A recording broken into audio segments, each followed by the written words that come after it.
السلام عليكم بنات، مرحبا بكم حبيباتي الغاليات في مطبخكم، مطبخ إسحاق للحلويات والطبخ. البنات كما راكم تلاحظوا جيتكم بوصفة رائعة. وصفة الإسكيمو بلو تام تاع الخاتم البنات. هذه خطوبة، كومون تاع خطوبة، حبيت نبارطاجيها معاكم باش تدوا يعني فكرة عليها. كي تكون عندكم يعني مناسبة أو فرح إن شاء الله، ربي يدوم علينا الفرح، تقدروا يعني ديروها بكل سهولة.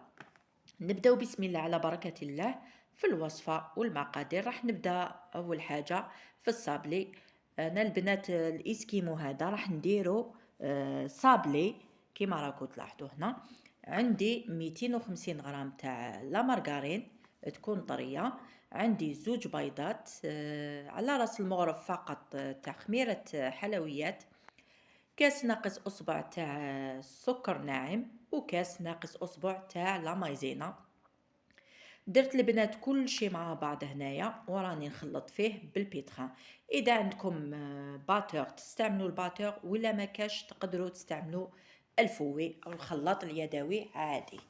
هنا البنات بعد ما خلطت مليح المكونات كامل، راح نضيف الفارينة تدريجيا حتى نتحصل على عجينة تاع صابلي، يعني صابلي عادي. هذا هو الصابلي المعتمد عندي البنات، وراح يقطع لكم كمية لاباس بها. أنا البنات كيما راكو تشوفوا ضفت الفارينة حتى تحصلت على هاد العجينة. راح نلمها فقط بيدي البنات، هنا ما تعجنوش، لموها فقط ونبدأ نخدم فيها مباشرة، يعني بلا ما تخلوها، مباشرة رايحين تخدموها. نفتح العجينة تاعي هكذا نديرها في كيس بلاستيكي راح يساعدكم في الخدمة البنات، ونفتحها على سمك يعني يكون مرقيق مغشين متوسط. عندي هاد القطاعة على شكل إسكيمو البنات، هذه اللي تساعدني باش نخدم الصابلي تاع الإسكيمو. راح نقطع بها الحبات أو الصابلي تاعي كيما راكو تشوفوا هنا هكذا. شوفوا البنات السمك اللي درتو هكذا، يعني ما ترقوهاش بزاف وما تخشنوهاش بزاف. راح نديرها في صينية مباشرة، يعني ما كان له ديروا ورق الطهي او فرينة، لان الصابلي تاعنا فيه الزبدة ما راحش يلصق لنا. وصفة سهلة البنات وناجحة، راح تحضروها بكل سهولة.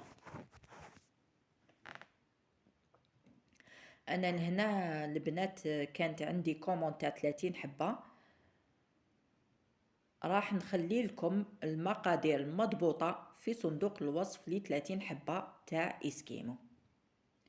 نكمل انا نطبع كامل الكمية تاعي، ورحت خدمت هاد الخواتم اللي راكو تشوفوا، خدمتهم بطابع تاع الخاتم البنات، راه متوفر في عند اللي يبيعوا لوازم الحلويات. صبغتهم هنا بهذا الناكري البنات اللي نستعملو هنايا، نستعمل ناكري جولد.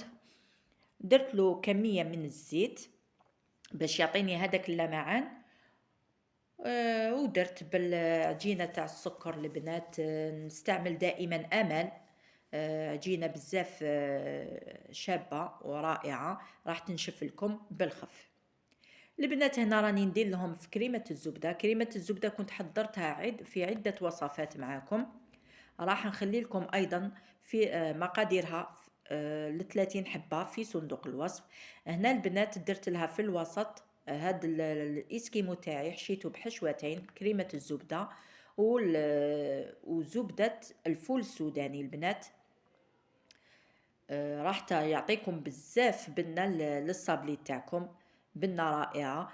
جبت هاد البنات هاد الاعواد راهم يتباعوا ايضا عند لوازم الحلويات، نديرهم في الوسط هكا ونغلق الحبات كامل تاعي.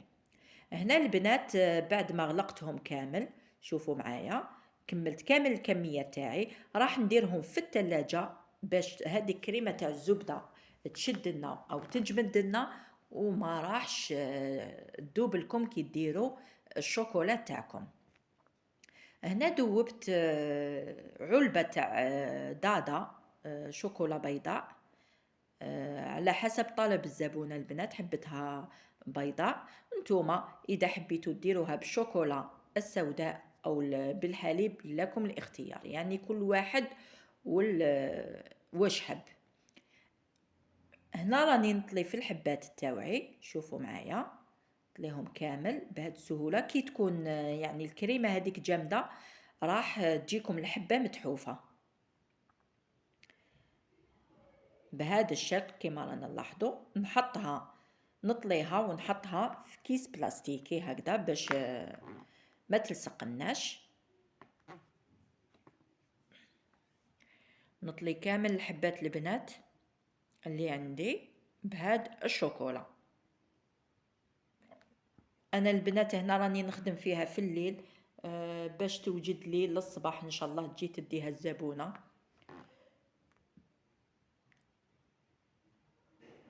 هنا كلش يعني درت 750 غرام تاع شوكولا بيضاء، يعني علبة تاع دادا تاع 500 غرام، وزدت علبة تاع 250 غرام. هنا درتهم كامل كما راكو تلاحظوا، قلاصيتهم كامل وحطيتهم في الكيس البلاستيكي كما راكو تلاحظوا. هنا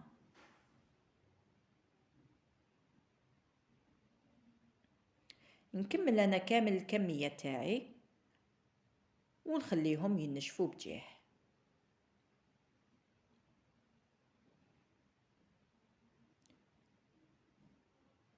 بما انه البنات رانا في البرد، الشوكولا تاعنا راح تنشف لنا يعني في وقت قصير، ما راح تشد لنا الوقت. درت لهم الملمع هذا الفضي البنات الخاشن بزاف شباب، صدقوني رائع. درت لهم كامل كما راكو تلاحظوا هنايا، راح تعطيني لمعان للحبة تاعي وتعطيني شكل شباب كما راكو تشوفوا هنا. من بعد نروح نلصق الديكور التاعي. البنات كنت درت هاد البابيون هدايا او لينو هادوما عفوا، درتهم بعجينة السكر الحمراء وحطيتهم بجيه باش نزين بهم ايضا الصابلي الاسكيمو تاعي.